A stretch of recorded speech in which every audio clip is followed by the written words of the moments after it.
Hello. Welcome to CripChat, your weekly podcast on everything disability.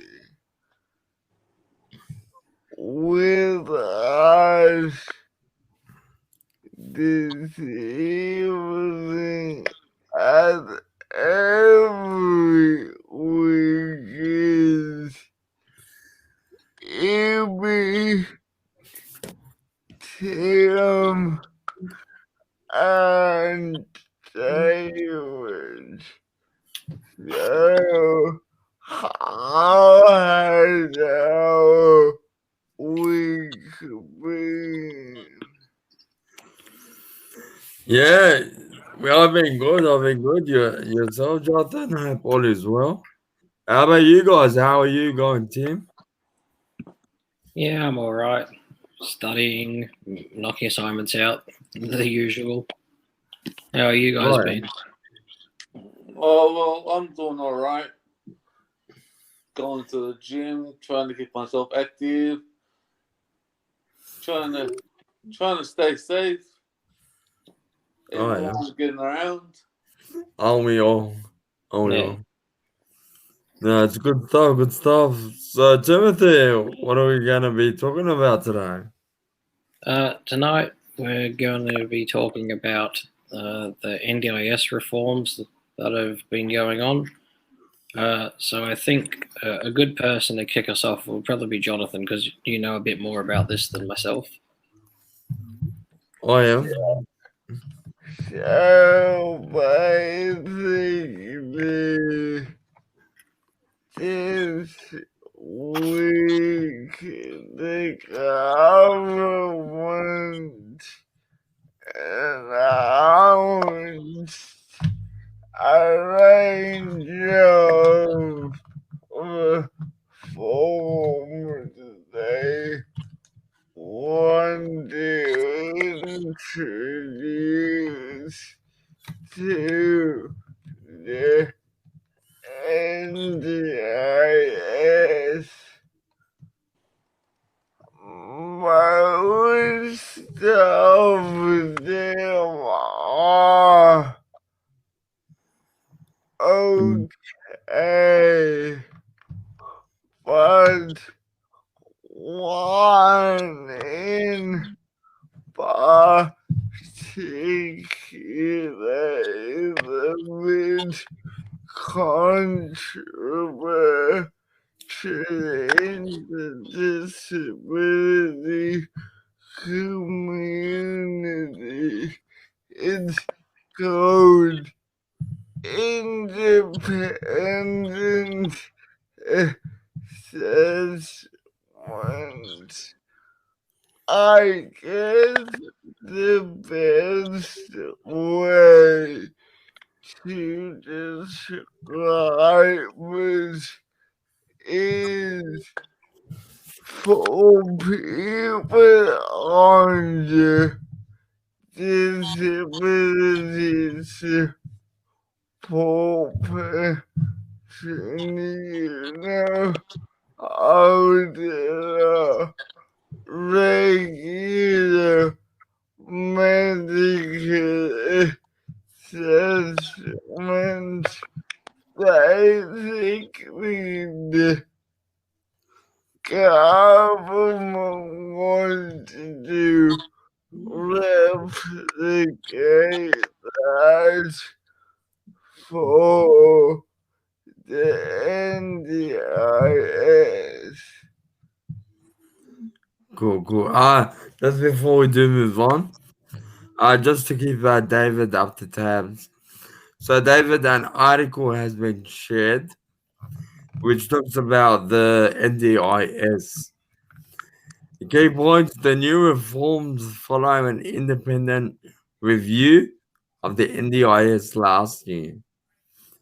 Advocates say enacting the review's recommendations will make the scheme easier to access, and also 100,000 new participants have signed up to the NDIS in the past 12 months. Look, it's good that the NDIS is out there and that people are able to get, I guess, access the services. But in saying that, Timothy, do you wanna start us off? Yeah, in reading through the ABC article about the reforms, something that strikes me is the fact that what does it say here? Sorry, need to adjust my glasses. 400,000 Australians, I believe, out of the 4.4 million Australians living with disability. Only 400,000 were enrolled in or signed up to the NDIS prior to these reforms. So that already says there's an underlying level of lack of planning and competency by the look of it. So although the changes look good, how do we know that those are going to get delivered properly? Like, how do we know they're going to actually meet their promises? Yep, true. True. And also, it goes, an independent review of the NDIS last year made 29 recommendations, which the government has announced in supporting either wholly or in principle. 29 recommendations. Well, it's good to see that I guess the NDIS is improving in some way. But there are still a lot of people out there, people with disability are unable to access the NDIS. Yeah, exactly. And people like myself who have conditions that don't fit boxes, it's quite a task to find support and actually get it through the NDIS. So, in one positive, the broadening of the criteria that makes you eligible, that's definitely a positive thing, and I'd like to see them implement that, and I hope it gets implemented properly because it has the potential to help those other Australians who aren't signed on, the other 4 million of us at least. So, yeah, it really comes down to a matter of how they go about implementing the recommendations that were made. Yeah, cool. And also, for the viewers, if anybody has any questions they want to ask, feel free to type it up in the chat, and we'll be happy to, I guess, discuss what we can. David, what are your thoughts on the NDIS?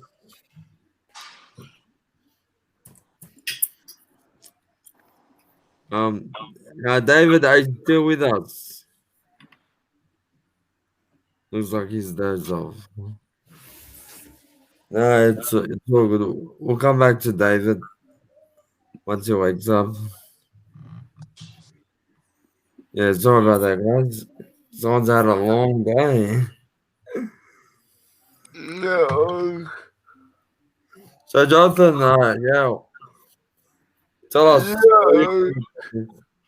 The way this article is written is it's trying to say that the independent assessment will help tailor support to participants, but the concern I have is we're at the beginning of a recession, and the government is looking to save money on the NDIS. To me, there's a economic motive of limiting eligibility to the scheme. It's actually not about improving the scheme, but making it more difficult to access. Sorry for getting political, but Yeah, that's just my view. yeah, true. Yeah, Yeah, I don't blame you for getting political. I wouldn't even really call it being political. The truth is, the government is behind what services and funds are allocated to the NDIS. So it is unfortunately something that does become politicized because it's being controlled by a government. yeah, true. I'm But right now, I think more people should be allowed to access the NDIS. A lot of people are being left behind, and it still needs to be improved. Oh, good. I believe David's back with us. Yeah, I'm back. Yeah, how's it going, David? I'm fine. So tell us, how's the NDIS worked out for you? You know what? NDIS is doing better than without it. It's given us more control. Oh yeah, yeah. How's it helped you, but Has helped me. yeah. I've been able to get things that I need. Oh yeah. No, Things so that I need. has it improved over the year? Yeah. Oh yeah, you find that I think. See, at first people didn't understand. Even the people that worked at the NDIS didn't understand how NDIS works. Now people understand it. yeah, because from what I heard, the NDI A planners taking more control with the reviewing of the plan. Is that correct? The The NDI planners themselves, rather than going to the LIC. Is that correct, Timothy? I'm not entirely sure. Sorry. I think it's been That updated, but or we can always look into it. I mean, yeah, we can look into that. but if that's the case, I guess it's more reliant for those that are accessing the NDIS. Because rather than going to the LHC, then going to the NDIA planners, they go directly to the NDIA planners.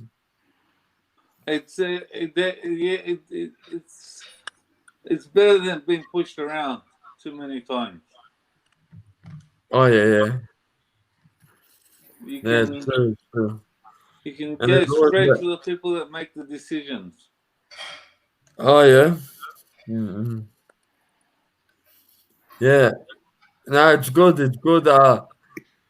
Unfortunately, you're saying that you can't access the NDIS, yeah, because Yes, you like don't fit in the category.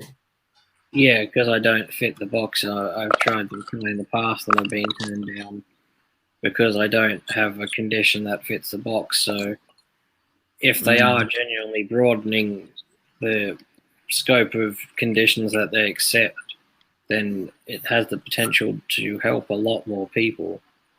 But as I say, it all goes back to the delivery of that and how the organization itself is structured in order to deliver those services. From what I gather, last time I checked, there was only, I think, 3,000 something employees at the NDIA itself to service the whole of Australia. So, if they are planning on rolling out these recommendations, you'd want to hope they're employing more staff to meet those targets. Otherwise, it's going to be a very slowed down system, more so than what it currently is reported to be. Hey, Tim, can I ask you a question? Yeah. Have you tried getting an OT to fill out your thing? Yeah, Your I've been NDIS? lucky enough to get some help from one of my OT lecturers. So I'm gonna have her write up a functional assessment for me, and then we'll try again. But she's got a lot on her plate on the moment, keeping clients out of hospital because of the pandemic. So I have had to put that on the back burner. But yeah, hopefully I'll try again. But Because that's your most that's your best bet. yeah, Get I'll involved give in that a go. OT. And when these changes come about, or whenever they look at implementing them, I think they're looking at next year or something. But yeah,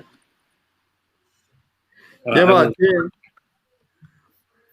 Tim, can you we're just refresh my mind on this. The NDIS, I believe, was rolled out to support people with a disability. Is that correct?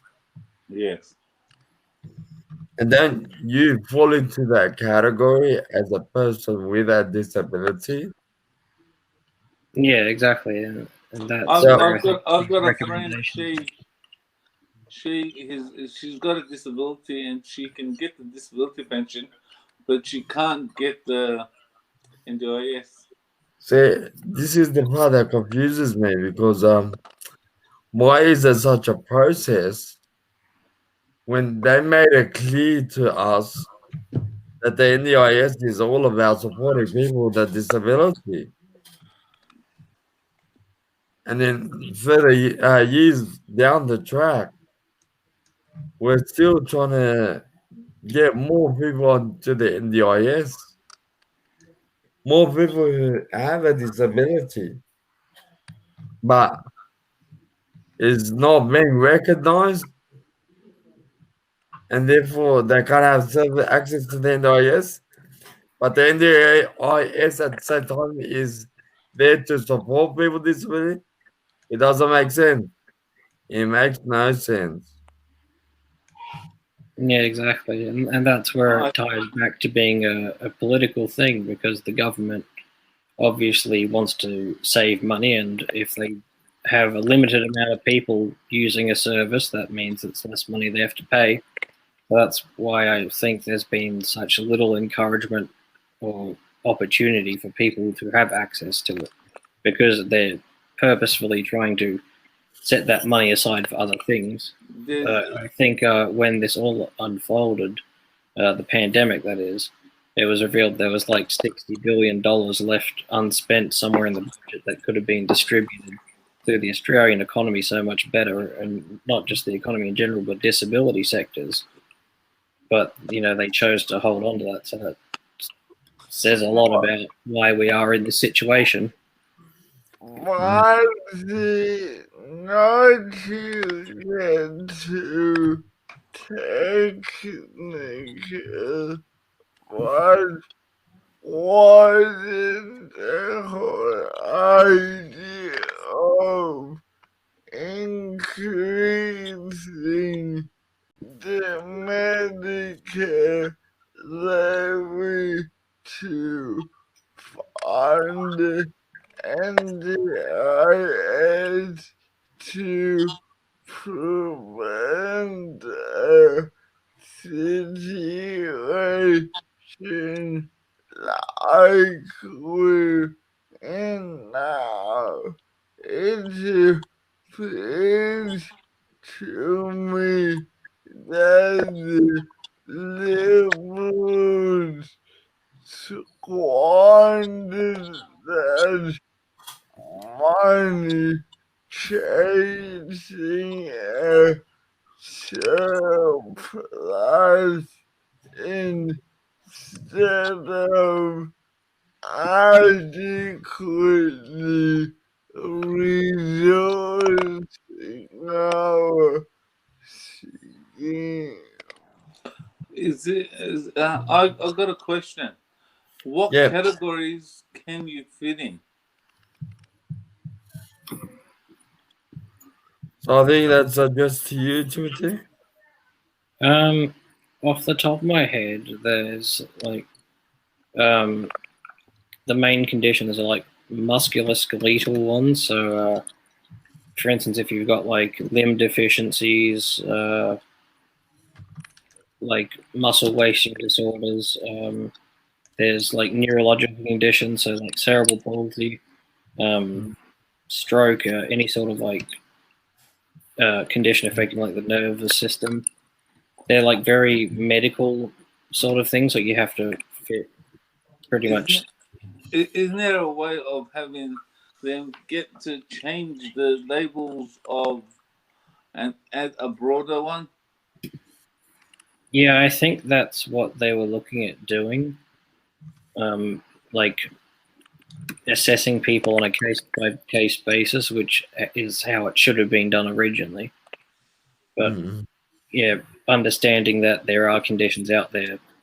For instance, you have like really rare conditions that can disable people quite severely, and you have people who aren't on the NDIS because that condition isn't heard of, but you look at them and they're on ventilators or something, and they need really high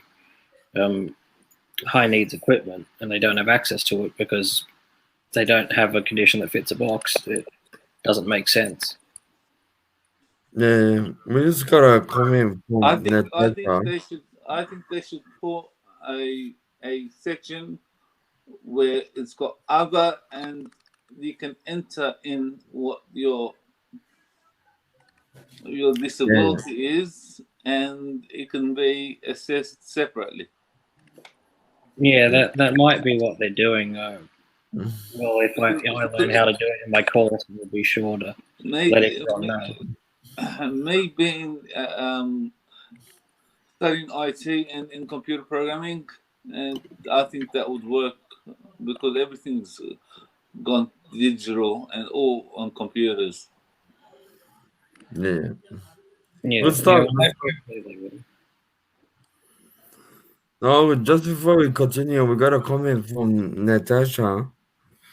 So, hi, Natasha. I hope all is well. Thanks for listening in to the podcast where we are talking about the changes in the NDIS.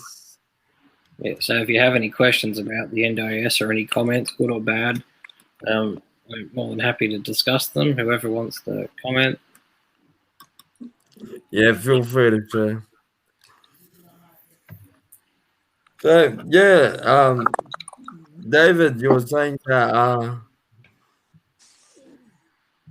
you were saying to Timothy, sorry, about changing his description on his label. Yeah, the label of what his condition is. Mm-hmm. Yeah, If but it's he also something, to do that if to it's something the very close to something else, label it as that and get if he can, if he's allowed to. yeah, but I guess I don't know, is that ethical? And I think there's like legal problems with that, but under these new changes, hopefully people won't have to do that because I'm sure people out there who have done something of that matter, because when you need support, you'll do anything to get them. I haven't had to do that myself, but I'm sure people have. Yeah. No, it's good stuff. It's good stuff.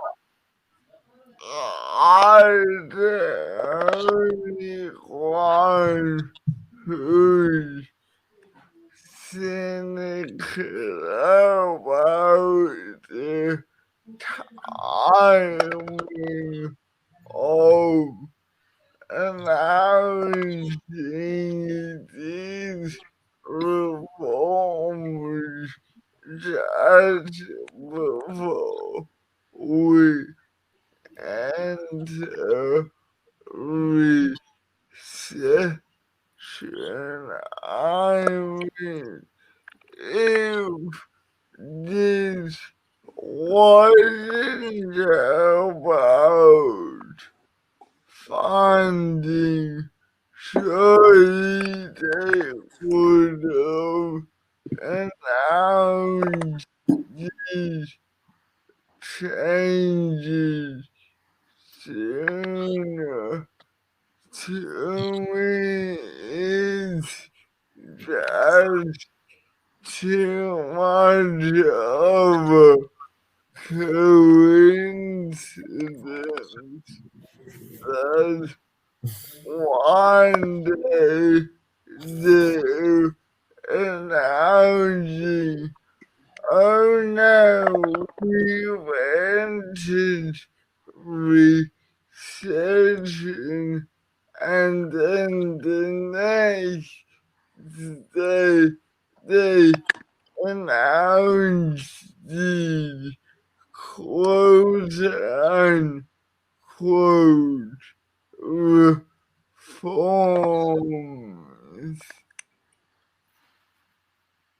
Yeah, I agree. Without making any crazy theories about it, you just have to see how it pans out. But I think Yep. there's more to it than what the public is being told, almost certainly. Yeah, it's no coincidence. The NDIS just keeps changing every now and then. Every 6 months, I believe there's always something that's changed, and people are updated about it, or Well, people are left well, in the dark. well, the only way it's going to get better is by changing every 6 months, because they've got to do upgrades and get things updated. Because Yeah, we're going to find problems all the time, and then they have to they have to fix them up. So by doing upgrades every 6 months, look, fair enough. They need to update and everything, but at least let the people know. Yeah, like Keep let's not. people updated. Yeah, let's not forget though, when the NDIS as a concept was started, it was originally trialed in Australian Capital Territory, and I think this would have been early 2000s or something. But they trialed the model and it failed.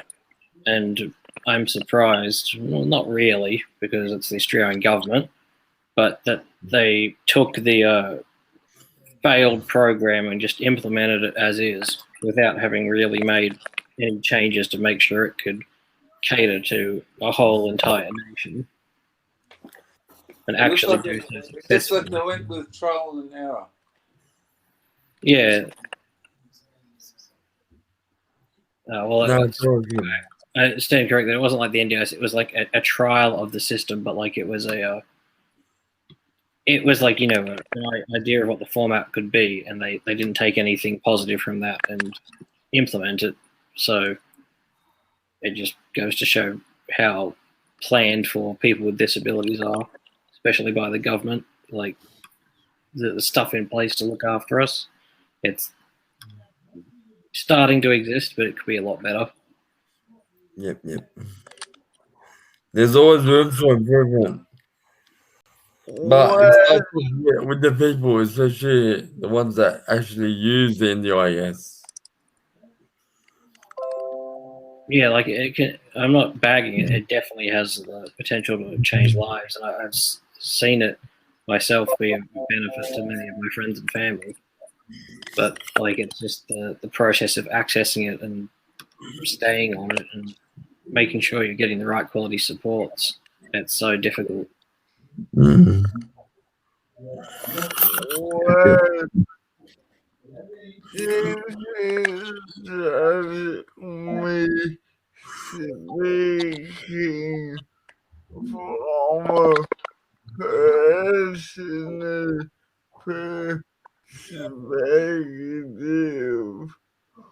One reform the government should undertake is make it so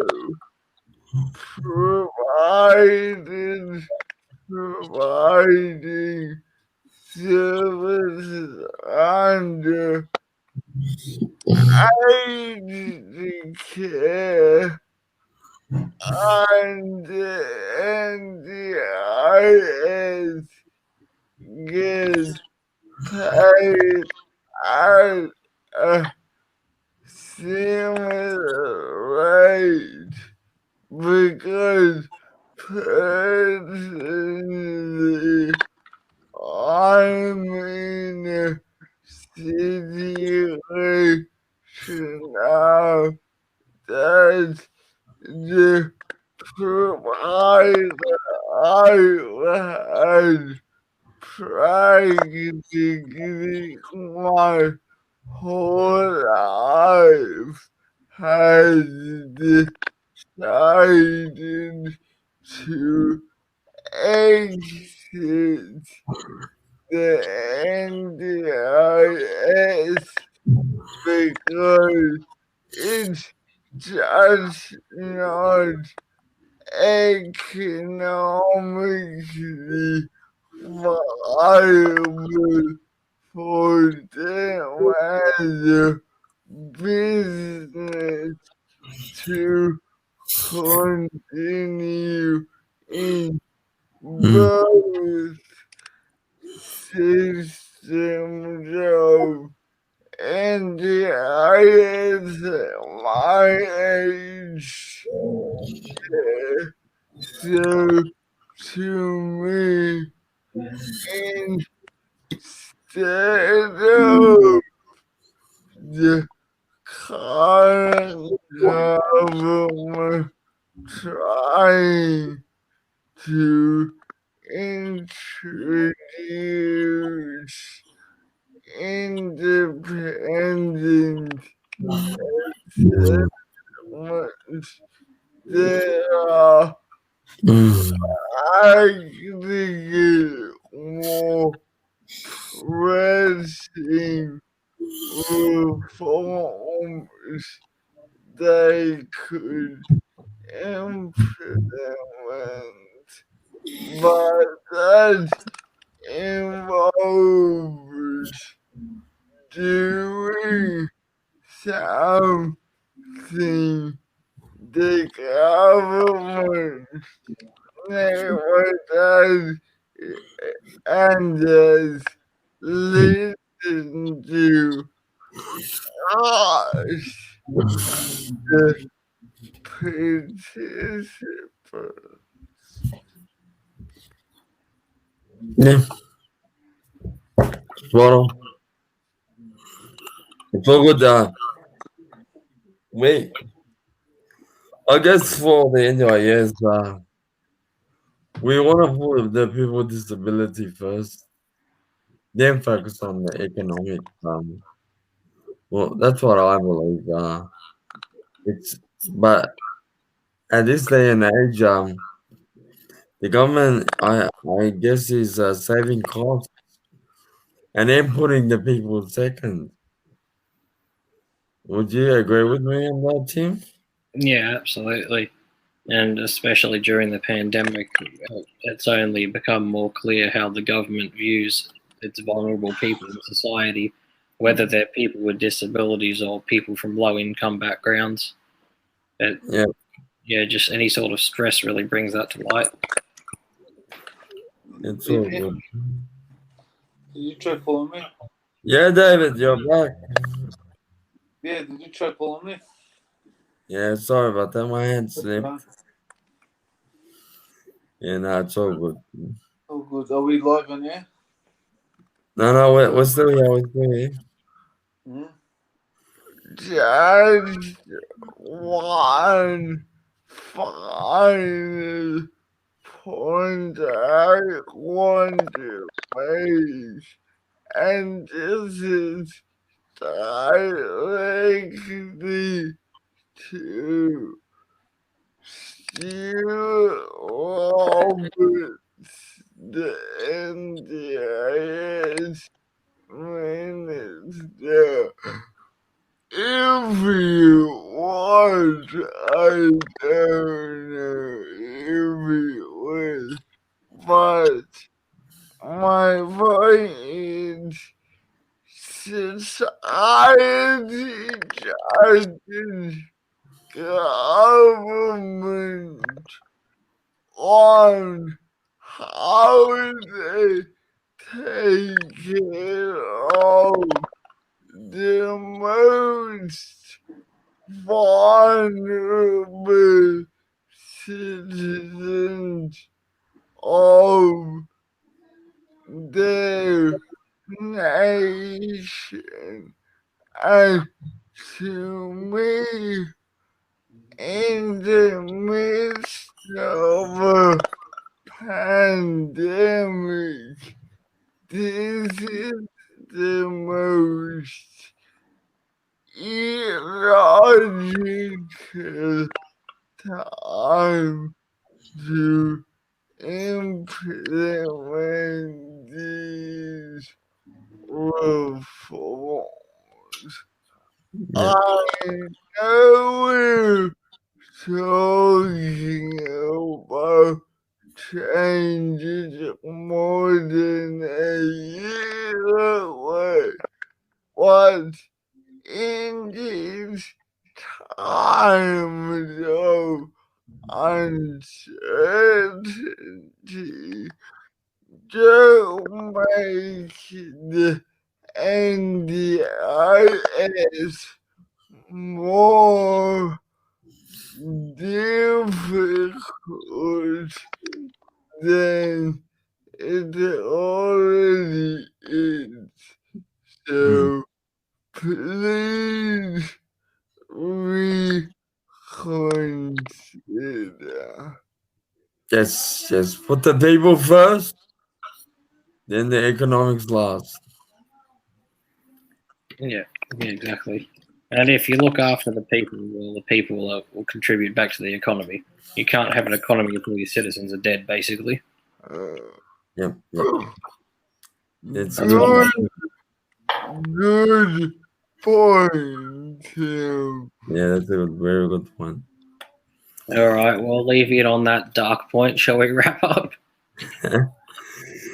Yeah. I would just say that dead people don't pay taxes. Yeah, it is what it is, but yeah. No, all good. We'll get there. We'll get there. It's So, gonna- thank you, everyone. And if you're watching this, comment on what you want us to talk about. Okay. Yeah, so if you got any comments, put them down below. We'll look into it. Thank you, John. You've been watching CripChat, your weekly podcast on everything disability. join us every week for more CripChat. Nice. All right.